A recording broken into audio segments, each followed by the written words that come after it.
Hey everyone, it's May 5th, and that means that if today's your birthday, you share with German serial killer Sophie Ursinus, who killed 3 victims at the turn of the 19th century via arsenic. And that is her right up there.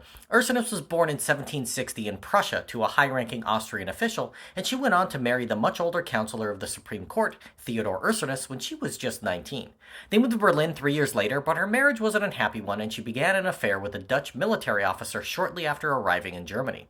It is speculated that her husband knew and approved of this arrangement. I won't kink shame anyone that died 200 years ago.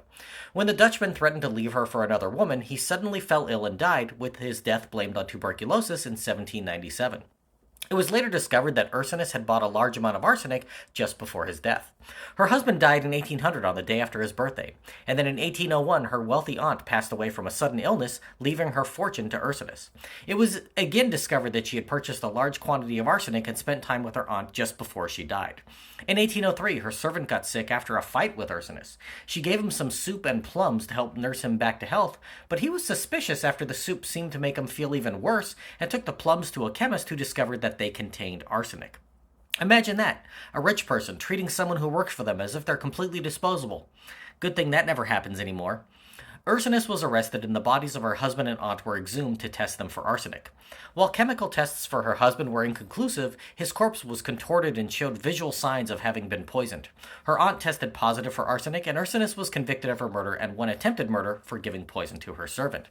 Ursinus spent 30 years in prison, where her wealth made the experience very different than it was for other prisoners. Housed in a suite usually reserved for the warden to stay in and allowed to keep all her ill-begotten wealth, she even had servants who worked for her while confined. She was allowed the privilege of holding parties in fancy dress for her society friends and was pardoned in 1833, living the high life once again and enjoying the last 3 years of her life, dying in 1836.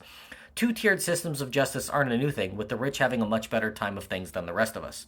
When Ursinus died, a lavish funeral was held with praise for her donations to the poor and no mention of the 3 victims she had subjected to dying in agony from poison. Later testing, developed by the famed chemist James Marsh, subsequently proved that her husband, lover, and aunt were all poisoned with arsenic. If this is your birthday, I hope you have a great day. Leave me a comment so I can wish you a happy birthday. If you know someone whose birthday it is today, send them this video so they can find out all about their birthday twin. And to Sophie Ursinus I say, happy birthday, you bastard.